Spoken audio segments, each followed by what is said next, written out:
Hey, let's sort you out. Hi, people. I know it's been a long time, so I just thought I'd do a quick video. One, we could both talk, well, both, there's only me here. One that I could talk about, that I'm quite passionate about, and the other, well, just to pass the time, basically, and to see how, especially the fan base with Dancing Burn Koala is getting on. Obviously, before I go down this road, before we get to the topic of the video, I just want to get basically some personal issues out of the way now. For the fan base that basically listen to our podcast week in, week out, you're probably watching this wondering, well, what's happened? Where's Koala? Why are we not making any content anymore? Well, to be brutally honest with you, we're still going to be making content. That's still going to happen, I assure you. We're just taking, how can I word this, an unintentional break, and one that's not by choice. See, 2 months ago, my dad died. And, my colleague, my co-host, whatever is the best description out there, gave me a bit of time to grieve. And basically, when we was prepared, shall we say, to make some content, the area where I live in the Lancashire area of the country, for those who listen to us internationally, that is basically under a tier 3, and what that is the strictest lockdown in the area. So basically, there's not an awful lot. We're not meant to be socialising outside our own household. So it's presented its limitations. So, like I said, just to throw things off the bat, I just wanted to get the personal stuff out of the way in case, because I know I've been asked actually personally, and obviously people have messaged me. I know that a lot of our international fans, our fans that don't live in the UK, have frequently messaged my co-host asking him when our next podcast is going to be, because I think at a time like this they need some positivity, and I'm not saying we deliver that, but it's something different, and it's one of the great things about the podcast that me and Koala do is, and I'm going to be honest with you,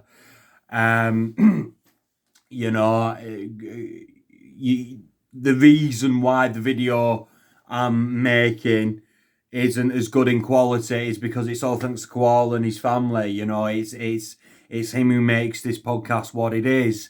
And if anyone's by chance ever wondering why our content has got better in terms of quality, it's all down to Koala, and I hope he doesn't mind me mentioning him. I won't mention him by name, but his brother, and they have made the podcast what it is today.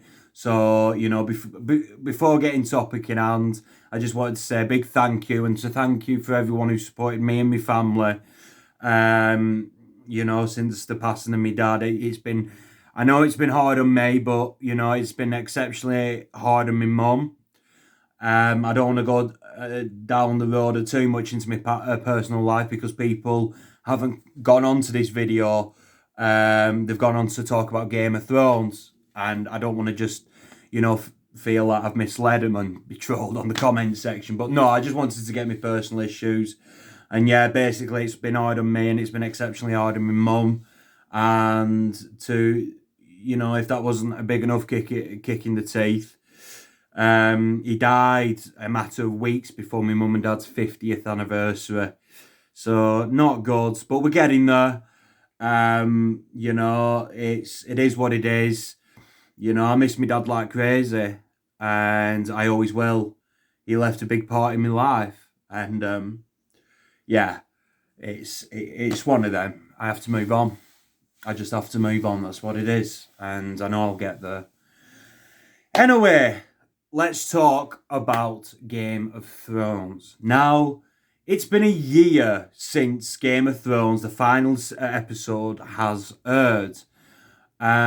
So, the reason why I've left it so long anyway to make any content like this is because when you look at YouTube and you find, there were so many disappointed fans out there in terms of the franchise, the show's fan base, and when you look at the YouTube videos, it's so hyped up, it's so emotionally charged, and to be quite frank with you, it's very, very opinionated.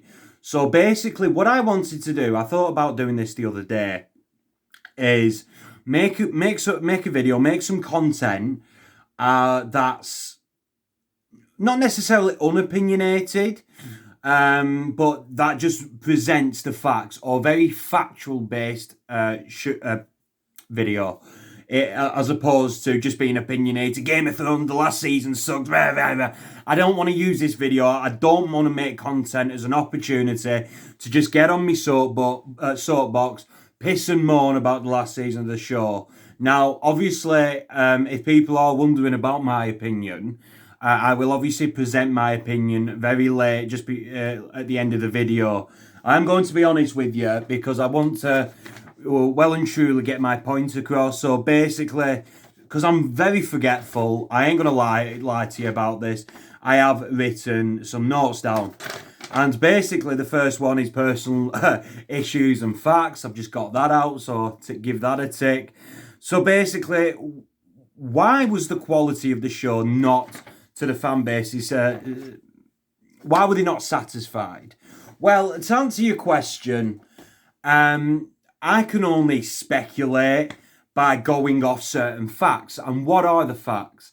Now, when the books was released, there's only really, if you don't include Storm of Swords as 2 novels, it's only really about 5 books. Correct me if I'm wrong, could be 6. 1, 2, 3, 4, I think there's 5 books.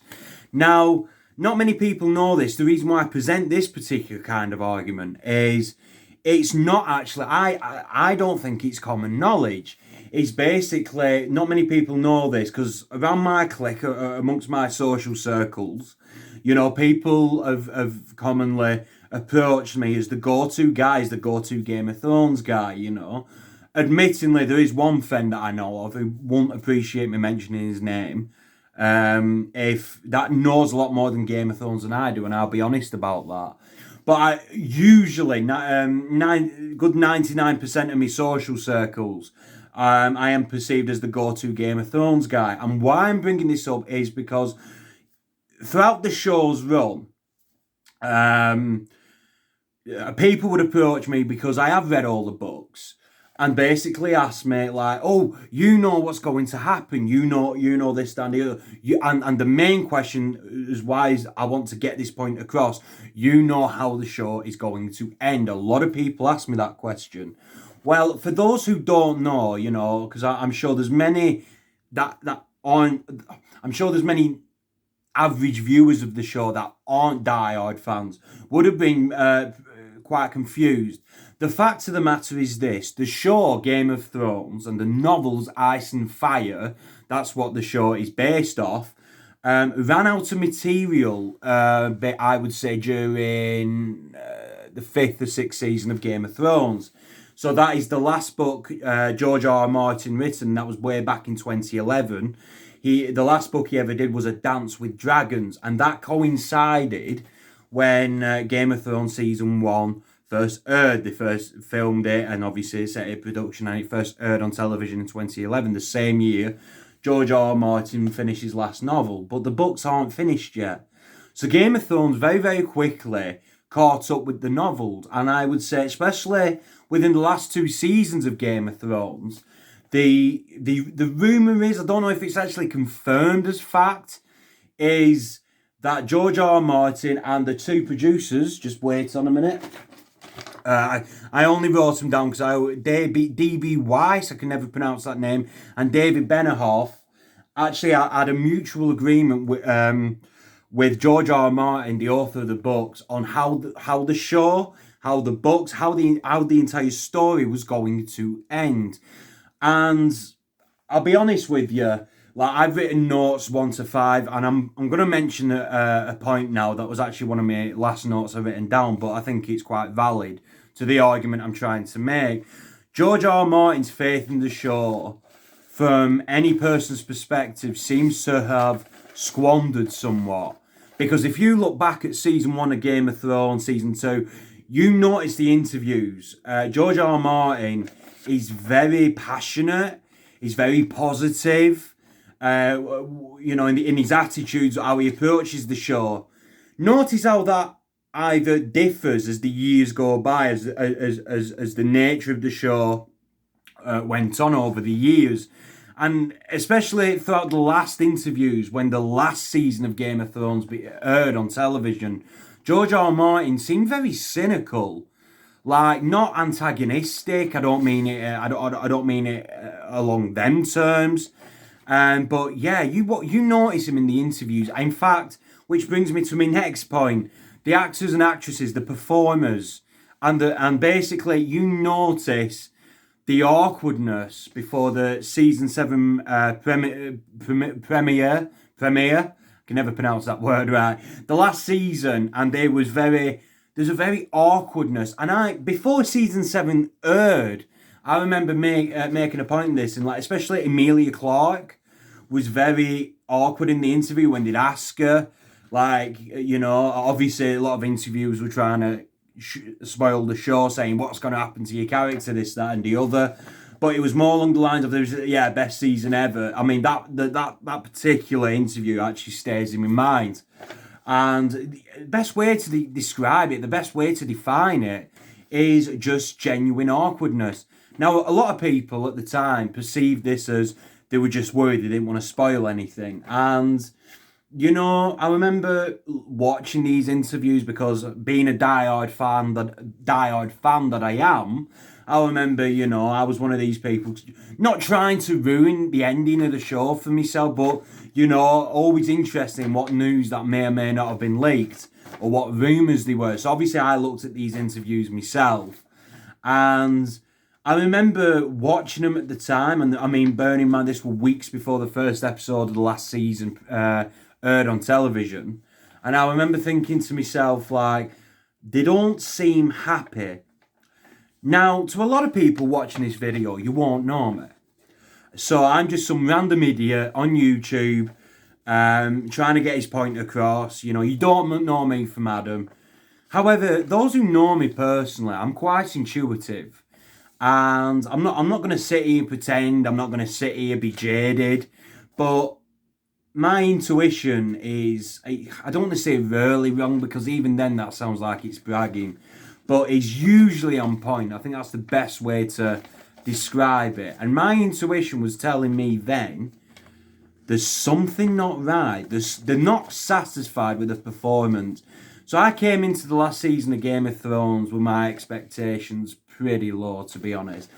And I hate to say this, and I know people will back me, because I remember telling people this on a personal basis way before the last season aired. And with all due respect, boy was I right, because when you look, it was a couple of weeks, maybe even months after the show ended. People, Lena Headey comes into my mind. For those who don't know who that is, that's Cersei Lannister. She was saying she was unsatisfied with her ending. I can't remember the actor's name, but he played George, and he one of Bran Stark's companions. He died in season 4. He also he's had numerous roles. He was also a Maze Runner. So I'm sure a lot of people watching this will know the actor. I know well renowned. And he actually said in an interview, barely days after I'm recording this now, he actually hasn't met an individual, a person, who is actually satisfied with the last season of Game of Thrones. Now, it's not, I'm not going to suggest that my intuition pays off, but it's bloody brilliant when it does. And because one of the exact things, again, to most people watching this, I'm just some idiot, I could say I climbed the mountains of Mount Rushmore. I could say I could climb Mount Everest. Doesn't make it true, but all I can say to you at this point is that I'm being absolutely genuine and sincere with you, in that I remember saying at the time, my then girlfriend, who I won't mention, I remember a specific conversation, and I said to her, I guarantee you, people, it's all going to come out of the woodworks that actors and actresses are going to say that they're not happy with the performance. They couldn't say it before, because obviously, you know, they was promoting the show. You know, they didn't want actors saying this. They weren't happy. They weren't satisfied with the performance because it would hinder that promotion. You know, their careers would have been at stake. So I can completely understand that. Now again, I'm looking at my notes. So those are the facts. And there's also been an argument that the producers, again, I'm reading it, D.B. Weiss and David Benioff, they was doing a project with Disney, I believe, and a lot of people felt that they rushed the production of the show to get onto the new projects. Now, before I speak for a lot of the fan base, I will say this. I'd like to present myself a self-appointed creative person myself. I write a lot of stuff. You know, I'm not going to claim that I'm a professional. You know, but being a writer, someone who tries to create stories anyway, and has been doing for the last few years, I think personally, when you're a creative person, you know, there's only so much enthusiasm you have for whatever project you may be doing. You know, whereas when you start something, that passion is there. You want to create something great. You want to create something memorable. And you want to create something exciting. You know, but after a few years, that interest, I wouldn't say, not interest, wrong word to use, that excitement, that passion, you know, dwindles. Best way to describe it. It dwindles because after a while, you want to start on something new. You want to start on something more exciting. And the only reason why your new projects might be more exciting is because it's just that, it's new. You got to bear in mind that season 8 of Game of Thrones was released 2019. So effectively, the show was running non-stop for 8 years. That's a long time for television. Not many shows go past season 7 or 8. Not many at all. I could think of a couple at the top of my head. So, with all due respect, now we're approaching closer to the opinion segment of the video. Now I can voice my opinion. You know, that's the only defense I'm going to give them. Because regardless of how they not might felt, you know, when they might have wanted a mad gallop to the finish line to start on new things. Although I can understand that and even relate to that, as a fan, and I know I speak for a lot of other fans, I don't appreciate that. Game of Thrones was a great way of storytelling. And at the time, it was unique. It was original, dare I say. And, you know, I know for a fact it meant a lot to a lot of people. So the fact that they rushed the ending of the show, and the fact that the quality of the show, the narrative of the show, and even the characters and the character development in that narrative of the show suffered, I feel created a massive injustice to the characters. It created a massive injustice to its fan base. Now, before people ask, I was aware of the petition that was around at the time when the last episode came out. Again, I'll be honest with you, when so many people signed that petition, I'll be honest, I didn't. Because, and I'll be honest, I laughed. Because even though the show itself suffered, you know, the production, the actors, they still gave the utmost 110%. No one should have blamed them. They gave the 110% in their performances. Again, no one should have blamed the production management. No one should have blamed the cast. I personally blame the producers, but no one else should get the blame, personally speaking. And to be honest, it's fact. People worked hard on that show. Everybody, even the producers, everyone worked hard on that show. And the fact that this petition was going around saying, oh, do it again, is an insult, because it's hard. From what I know, anyway, it's incredibly hard being an actor or an actress. It isn't easy. So when you give your 110% and then you get people saying, oh, do it again, you know how insulting that is. So I laughed, I scoffed when I heard about this petition, because no one's going to have the money like HBO has.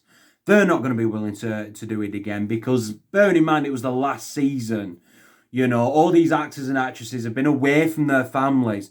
They're not going to want to do it again. They'll be probably proud of the performance, but they're not going to be rushing to leave home. You've got to think, a lot of the characters, a lot of the actresses, a lot of the actors that portrayed these characters that didn't get killed off, you know, they was doing it for 8 years.